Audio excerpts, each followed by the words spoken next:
बता दें कि प्रदेश सरकार की उस बड़ी कार्रवाई से जुड़ी हमारी यह खबर है जिसमें नकली और अधोमानक दवाओं के कारोबार पर एक बड़ा प्रहार किया गया है। दरअसल सीएम योगी के नेतृत्व में उत्तर प्रदेश सरकार नकली और अधोमानक दवाओं के कारोबार पर लगातार शिकंजा कसती नजर आ रही है। इसी अभियान के तहत खाद्य सुरक्षा और औषधि प्रशासन ने फर्जी बिलिंग, क्रॉस बिलिंग और फेक बैंक ट्रांजैक्शन के जरिए नकली दवाओं की सप्लाई करने वाले एक संगठित गिरोह का पर्दाफाश किया है।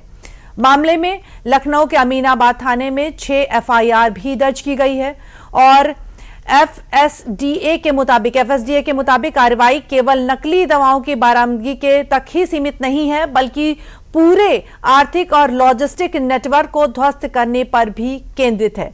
जी हां, विभाग ने जुलाई महीने में लगातार अभियान चलाकर नकली दवाओं की जो सप्लाई चेन है उस पर बड़ी कार्रवाई की है। सरकार ने साफ तौर पर किया है कि प्रदेश में लोगों की सेहत से खिलवाड़ करने वालों के खिलाफ आगे भी इसी तरह की जो कार्रवाई है वो जारी रहेगी। बता दें कि नकली दवाओं के सिंडिकेट पर एक बड़ा एक्शन होता नजर आ रहा है।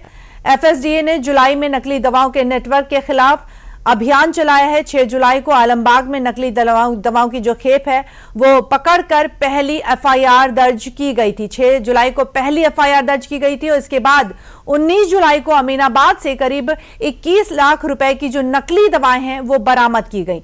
16 और 17 जुलाई को बिना लाइसेंस दवा भंडारण मामले में कार्रवाई हुई थी और इसके बाद 24 और 25 जुलाई को फर्जी बिलिंग के जरिए कारोबार करने वाले गिरोह पर एक्शन हुआ था। यानी कि कहा जा सकता है नकली दवाओं का कारोबार करने वाले 2 अलग अलग गिरोहों पर एफआईआर दर्ज की गई है और अब इसी मामले में जो 6ठी एफआईआर दर्ज करने के विभाग ने लगातार कार्रवाई के संकेत भी दिए हैं। कहा जा सकता है कि 6 जुलाई से अब तक।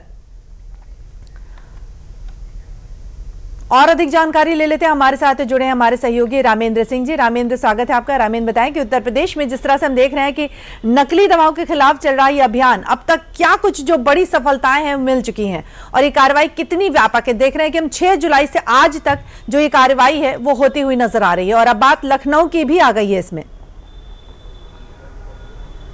देखिए, कार्रवाई आगरा से शुरू हुई थी। कुछ दवाएं ऐसी मिली थी जो अधोमानक थी और इसको लेकर के एफएसडी जो औषध प्रशासन है उसने जो है कार्रवाई शुरू की थी। तो आगरा में एक बड़ी खेप पकड़ी गई थी जिससे माना जा रहा था कि राजस्थान से ये दवाएं आती हैं और नकली दवाएं पूरे प्रदेश में खपाई जाती हैं। देखिए, केवल विश्वासघात नहीं है, जिनके जीवन रक्षक दवाएं ऐसी हैं जो जीवन रक्षक दवाओं को जिनसे जीवन बचाया जाता है, भले ही वो दवाएं नकली अगर आप दे रहे हो तो आप उससे जीवन कैसे बचेगा। तो लोग पैसा भी खर्च कर रहे हैं और अपने लोगों की जान भी गंवा रहे हैं। तो ये बड़ा अपराध है। प्रशासन ने उस पर कार्रवाई की। जो डायरेक्टर है डॉक्टर रोशन जैकब ने, उनके निर्देशन में पूरी कार्रवाई हुई है।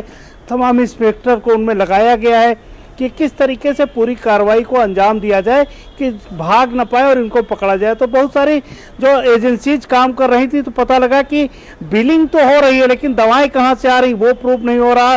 दवाएं सस्ते रेट में ली जा रही हैं और उससे सस्ते रेट में बेची जा रही हैं। तो जब सर पूरा प्रकरण पकड़ा गया तो पता लगा कि कई एजेंसीज ऐसी हैं जो अधोमानक दवा बेच रही हैं, कई एजेंसीज ऐसी जो सरकारी सप्लाई की दवाओं में टेप लगा करके उसको नए सिरे से बिलिंग कर रही कि इस रेट में बेची जाएंगी, नई टैग लगा करके बेच रही।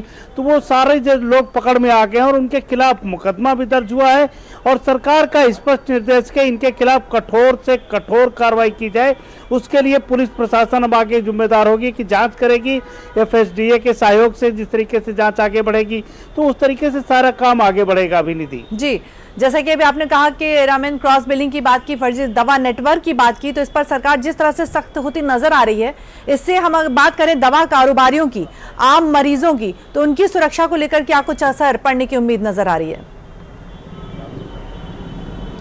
देखिए, ये मैसेज होता है, अगर ये मैसेज सरकार दे ले जाती कि इस तरीके की घटना जो भी करेगा उसके खिलाफ हम कार्रवाई करेंगे। कई वैक्सीन थी, इंसुलिन की दवाएं थी जो कोल्ड चेन में रखी जाती थी, वो कोल्ड चेन में नहीं बड़े गोदामों में रखी गई थी। जाहिर है कि अगर ये कोल्ड चेन में नहीं रखेंगी तो इनकी गुणवत्ता प्रभावित होगी। और ऐसी दवाएं हैं जिनका इस्तेमाल उस समय किया जाता है जब आदमी को लगता है कि हम क्रिटिकल पोजीशन में है। इंसुलिन लेने वाले लोग इंसुलिन ले रहे हैं लेकिन शुगर बढ़ती जाएगी।